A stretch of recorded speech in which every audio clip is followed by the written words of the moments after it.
We are going to be looking at some creepy videos, strange and odd news stories, and as always, let's go and get right into today's video. Some doorbell cam footage surfaced from Gulfport, Mississippi, a small coastal town in Mississippi, of what looks like a lion roaming around in a woman's front yard. You can clearly see a cat-like face, a mane, and even a cat-like tail with a little poof on the end like a lion. Now they record this off of another phone, showing that it is from their surveillance camera app and not from like Chat GPT or Sora or anything. Now, this does add some validity to this video, considering most things are AI, and it's really hard to believe most things uploaded to the internet now. But this is clearly a big cat, and it looks a lot like a lion. Now, obviously, I did some research. There aren't any missing lions from zoos in this area, but that does not rule out like private owners that are illegally owning exotic animals. What do you guys think about this? Let me know. This is just another reminder to me, and that video came from Whoa, That's Strange, that the veil is thinning more and more. Yeah, this could be somebody's lion that may have escaped. I didn't see any news articles about a lion that escaped the zoo. Or maybe this individual just captured a new kind of cryptid. This is the video I was talking about, guys. The one that happened in Afghanistan. You can see the missile go through the two UFOs right there. This is the video. Someone tagged me in this video. I can't believe they found the video. But this is it. It's kind of long, but the video right now is in night vision, or I believe that's thermals. And you see the missile go through, and then you're going to see him switch, to the regular camera, to night vision, back to thermals. It's crazy. What is this? I used to see these in Afghanistan all the time. What are these? Are these the jinn you guys have been talking about? Or are these real UFOs? This made me believe in UFOs. Because how do you shoot a rocket through two of them? They explode and come back together. Isn't that crazy? So I do remember news releasing this video footage during the height of the whole mysterious drone situation back in 2024. This kind of played into the theory that these UAPs, these UFOs, are not machinery or technology, but some kind of spiritual entities for something like that to go right through it. These were more likely the things that Jack Parson, L. Ron Hubbard, Walt Disney, and so forth were summoning over before the explosion of UFO and UAP sightings in the United States. These black flying things that I have spoken about quite often that are now being chased by helicopters for whatever reason may be a part of it. About a week ago. That's obviously some sort of a chopper. I don't know if that's a Black Hawk or what. But this over here? Really? That's pretty wild. Great video by... That video came from Mr. MBB333, and maybe these helicopters are not chasing them, but perhaps they're guiding them somewhere.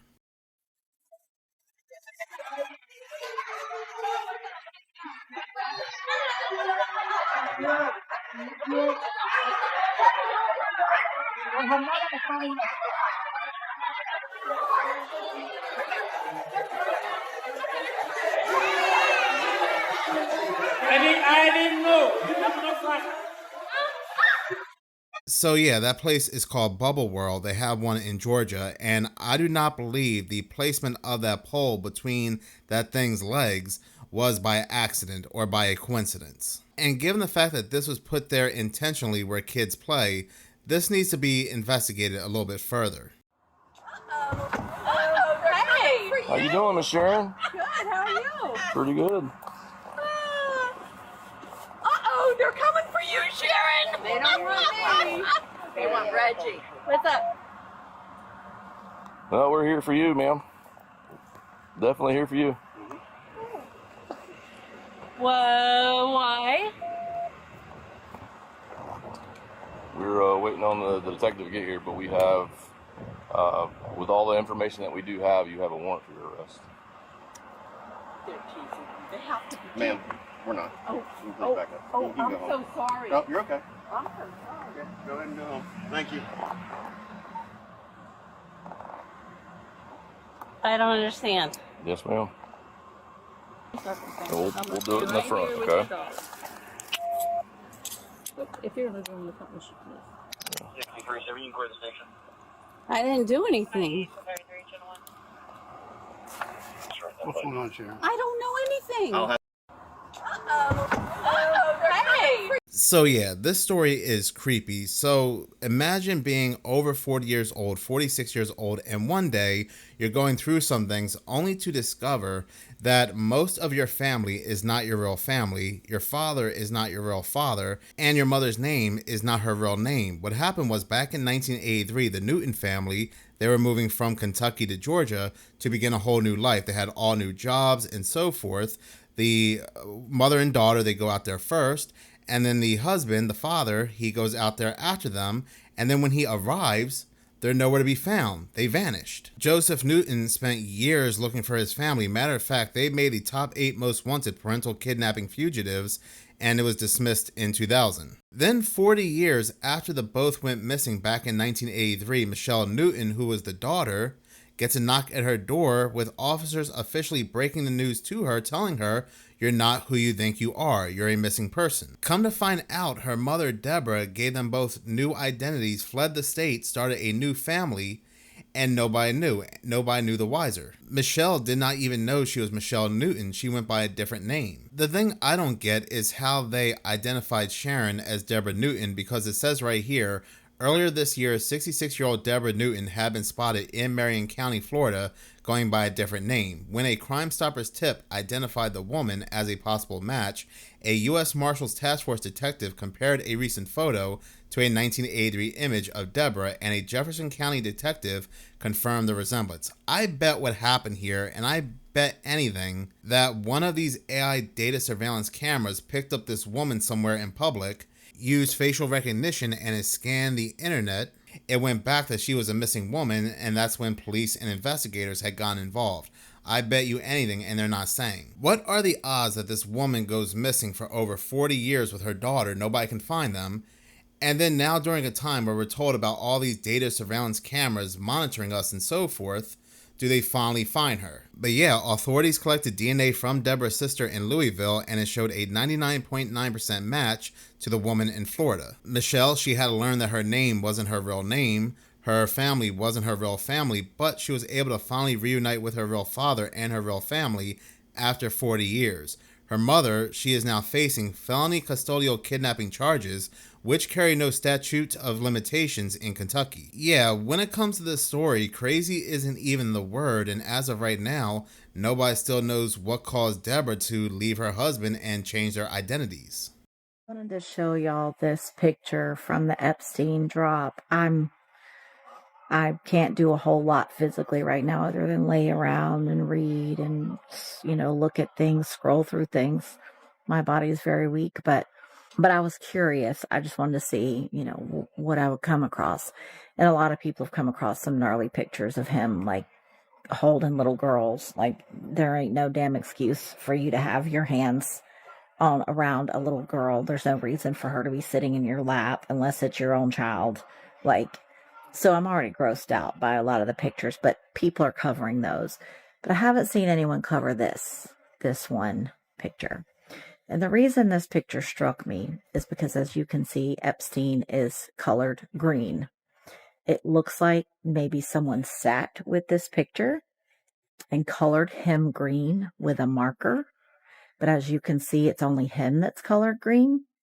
That video came from Elegant Eve 1984, and I found that photo to be very interesting because there was a woman, Juliet Bryant, who said she did indeed see Jeffrey shapeshift. She was quoted as saying, "I saw him shapeshift in the bedroom." The interviewer asked her what she meant by that, and she continued to say, "Well, when I was in the bedroom with him, because he used to take me into a small bedroom, and it was always dark and really cold, and then it was almost like when he was releasing or something, I looked at him and suddenly his face grew big like this, and then I saw these huge black eyes like this, then a big mouth with this horrible tongue, and like this sort of dragon horn stuff, which it was almost like the devil." When she said that his mouth grew really big, it reminded me of this painting that was found in his home of a man smiling, But look at his mouth. Look how big his mouth happens to be. And for whatever reason, this painting reminds me of what they said demon face syndrome looks like, with the large eyes and the really large mouth. Demon face syndrome, which if you did not know, they now call dragon face syndrome, interestingly enough. He and others that participated with him are very sick, evil, and twisted individuals,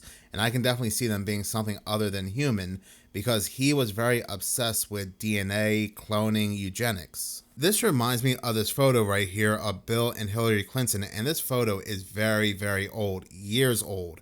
And I remember when this came out, news and media, they were trying to debunk it, saying that it was just a glitch of the camera. What is even more bizarre is that you can barely find this photo on the internet, and those articles that came out about debunking this, you can no longer find them either. News and media, again, they never said it was fake. They always just said it was a glitch of the camera, and I always thought that was very, very weird. But it would not surprise me one bit if some or all of these so-called powers that be are reptiles or lizards. I always go back to that Simpsons episode, and The Simpsons always gives us the truth in plain sight, where Homer takes off the mask of the presidents to reveal aliens that look serpent-like. They Live and the Midnight Meat Train are definitely not works of fiction. I cannot understand this next video at all.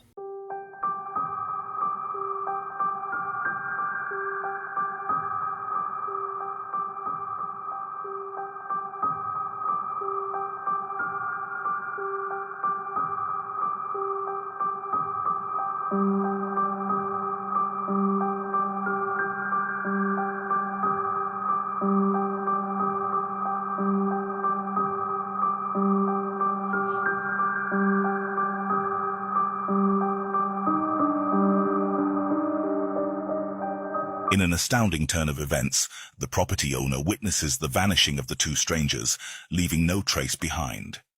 It's evident that two individuals were present outside, yet they somehow evaporate as the lights are once again activated. The precise mechanics of this occurrence baffle viewers. Given the limited details about this footage, its mystique deepens further. If two strangers were clearly captured on camera, how can their sudden disappearance be accounted for? So yeah, very bizarre. We saw two people, he saw two people on his surveillance camera. We can see him waving them away, and as soon as he shines a light on them, they disappear. And I don't see anything that's out there that could take the form of a person. Why do these ones have locks on their mouths? I mean, I've seen dolls before, a lot of them, every time I go and investigate something. But why do these ones have locks on their mouths? And why are they here in the middle of an abandoned amusement park? Is this basically saying, don't talk about what you see here? Is it saying, say nothing, or something happened here where nobody needs to speak about it? This one eludes me. I'm not quite sure why these are here and why they have a lock.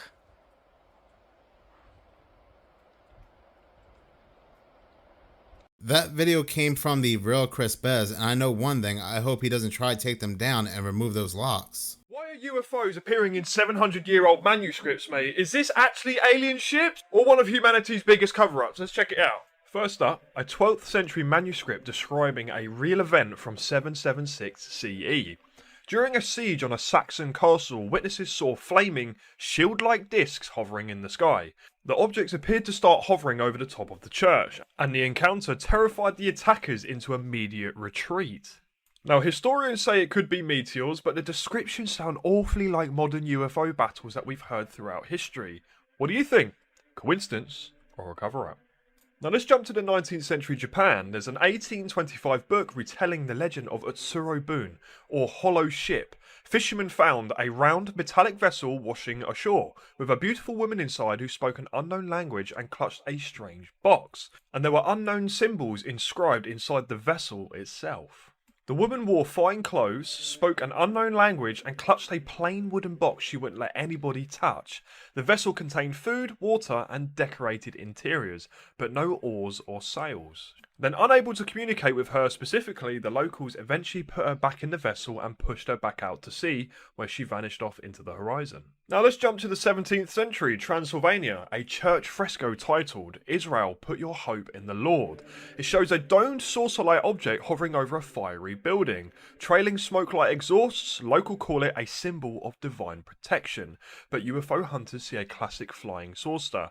Now this was found painted in a remote Romanian church. Why include this if this wasn't based on something I witnessed? The mystery deepens. Finally, the late 15th century, St. Jeremiah's Contemplation, from the Urbanate Bible in the Vatican Museum. St. Jeremiah meditates amid mountains and towns, but in the sky, a glowing round object shoots a straight yellow beam like laser down to Earth. Religious visions or captured UFO tech. Now this Renaissance miniature blends the mystic and the mundane, leaving us to ask, were artists encoding alien sightings for future generations to behold? You let me know down below. What these ancient people had seen and drawn is just more proof that these things are not aliens, but it's something that has always been here. That video came from the Interstellar discussion. Including companies who are wanting to figure out the best way.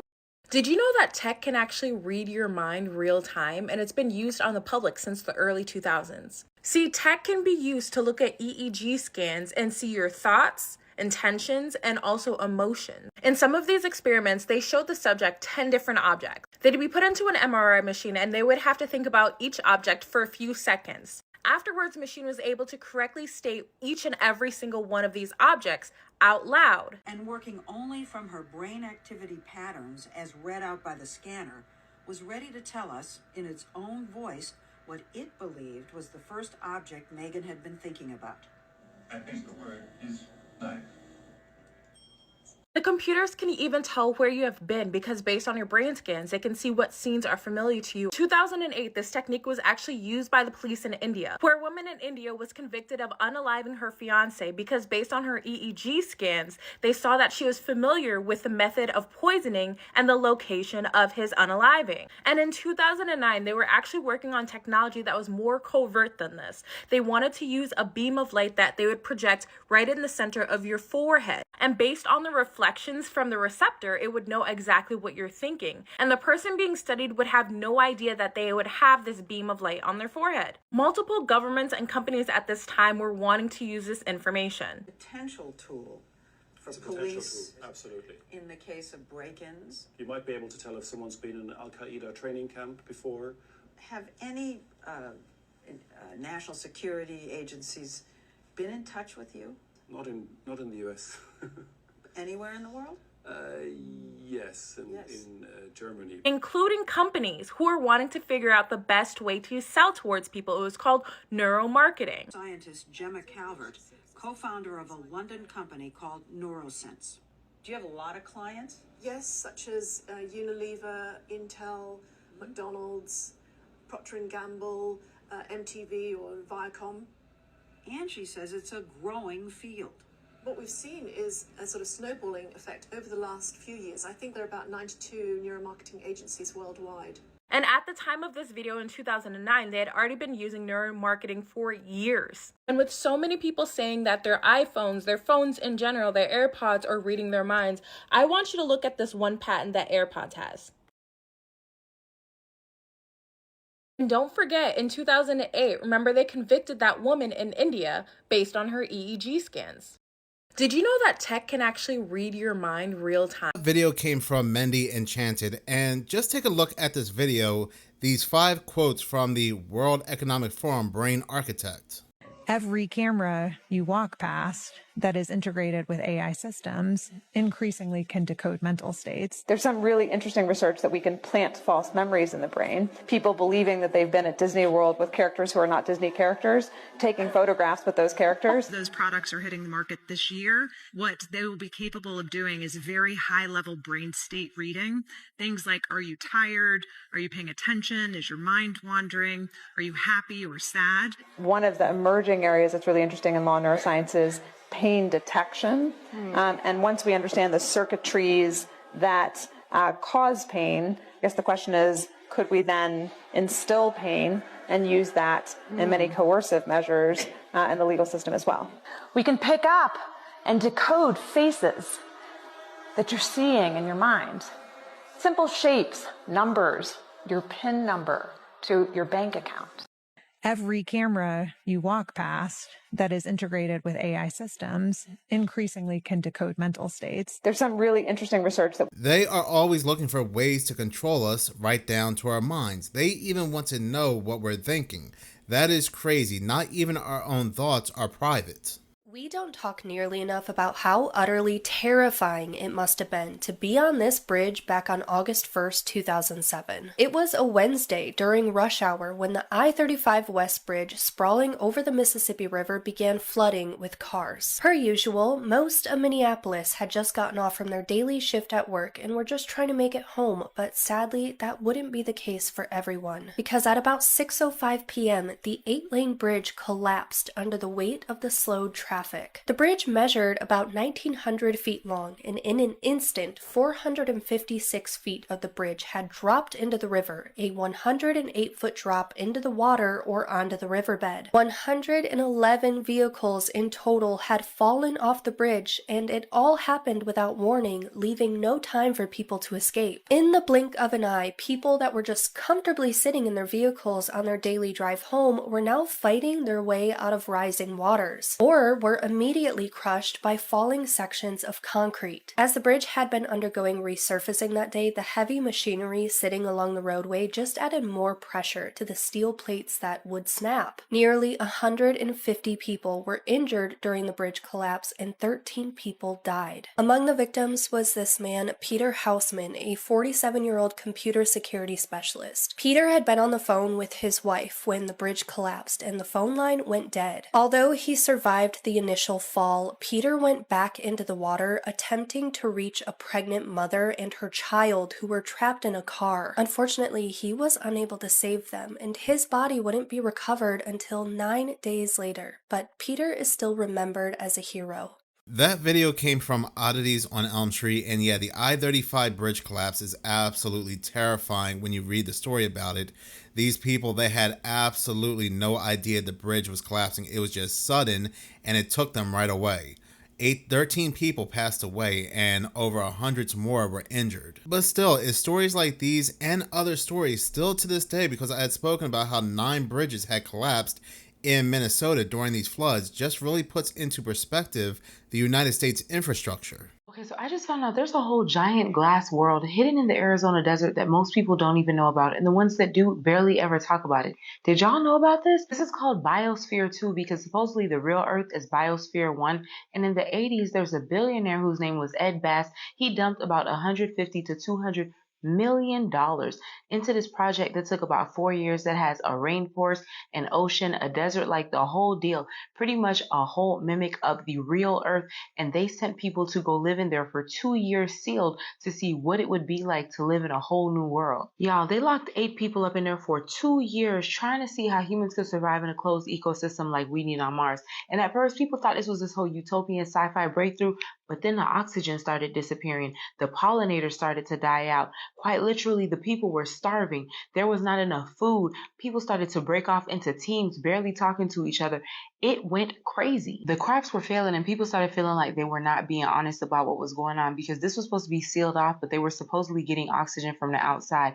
Then a lot of theorists started coming out saying that no, this was not failing. This was an experiment to see off-world living being funded by private money way before NASA or anybody else was interested in this. Not just that, there were other theorists who came out and said, no, this isn't even a science experiment at all. This is actually to see how people who are super rich would be able to survive in private bunkers, and if they want to separate themselves from the general population. Whether or not any of that is true, something had to have gone down, because halfway through the follow-up mission, outside management came through with armed security and shut the whole thing down.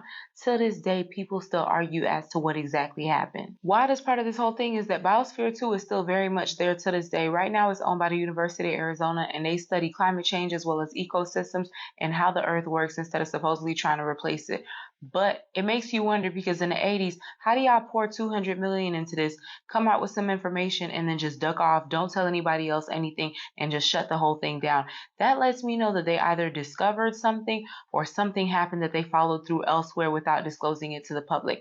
But that's just my personal opinion. I have no proof of that. Have y'all even ever heard of Biosphere 2? Drop your thoughts in the comments. If you don't know what I'm talking about, save this video, go look into it, come back, let me know what you think. Per usual, this is all alleged. I'm just going based off what I... That video came from Tea with Pravi, and yeah, I had absolutely no idea that this place exists. And if we can see something like this above, I wonder what's really going on beneath the ground. In case you needed another reason why lightning is absolutely terrifying, this is another unusual death. Viewer discretion is advised. This story happened in Piscataway, which is located in New Jersey, and this happened in 1985. This was 17-year-old Jason Finley. Jason was described as a really caring and kind individual, even for a teenager. He was an athlete at school. He was in extremely good shape. He was very, very healthy. And he was looking forward to just life when something truly horrific happened. And it was a mystery. It was May 21st, 1985. Jason took a phone call in his bedroom from his girlfriend. His mother and cousin had seen him literally 4 minutes or so before all of this occurred. Jason was perfectly normal. He was fine. He was happy. No indications of any health issues. That night, there was a very big thunderstorm and a lot of lightning. 4 minutes after they last saw Jason go into his bedroom, his cousin opens his door. Jason was dead.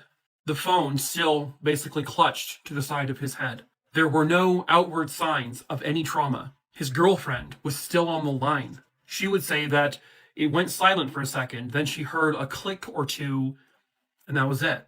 No response from Jason. Jason's death was an absolute mystery. The coroner would notate that there was some severe inner ear damage, something that didn't really occur naturally. Because of the lightning that happened that night, they were curious. Well, was he somehow struck by lightning?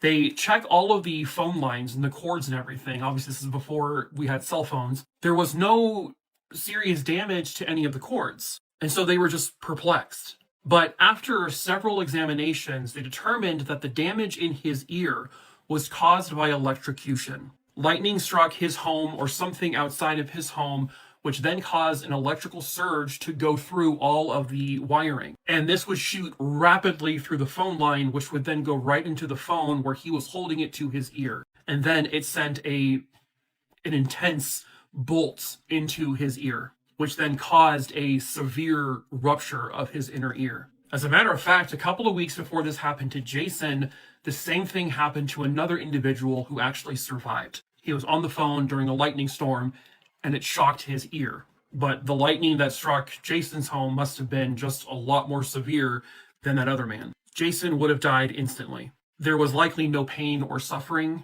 It's just another absolutely horrifying reason why lightning is the scariest damn thing on Earth. I am terrified of lightning. In case you needed another reason why... That video came from Making of a True Crimer, and yeah, that is very creepy. 1 minute you're on the phone, and next thing, you're gone. I have heard some very, very wild stories about lightning and what it can do if you're not careful, how it can arc and all types of things. Have you ever looked into the face of a demon? I don't recommend it, but if you must, keep watching. What I'm about to show you is not a hoax. It isn't photoshopped. It is 110% the picture of a demon. And demons always do this. More often than not, they will appear as children. And I can guarantee you right now, there are no children ghosts. Children go to God immediately. When they pass on this earth, they don't fall through the cracks. They don't get left behind. They don't have a choice. None of us have a choice. We go to God. And I really want you to pay attention to detail in this picture. If you feel like you need to see this. It looks like a little girl at first, but if you pay attention to detail, look at the arms, the face, and you can tell this thing is straight out of hell. I'm going to show you the original picture first. It's kind of dark. Then I'm going to show you another version where I've lightened it up. And again, if you're not ready to see this, keep scrolling.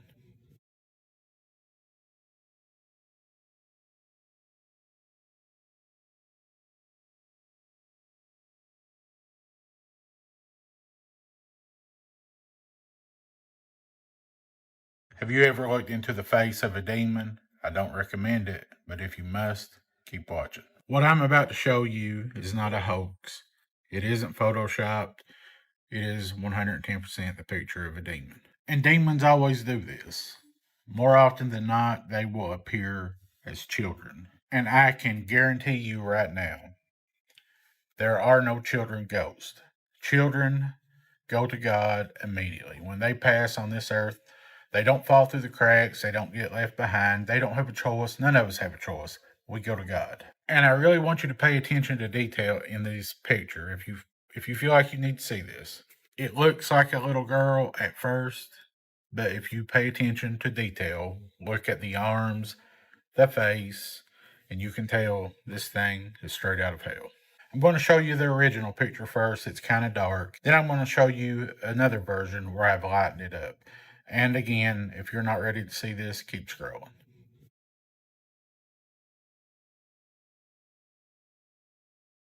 That video came from the Paranormal Sleuth, and I do agree to an extent that ghosts are not spirits of deceased loved ones, deceased people. I do believe they are demons masquerading around as people to cause confusion and chaos. But in any case, thank you so much for watching. If you like this channel and you want to see more, please subscribe. If you're already subscribed, please like, as any engagement does help the channel grow. Once again, thank you so much for your support.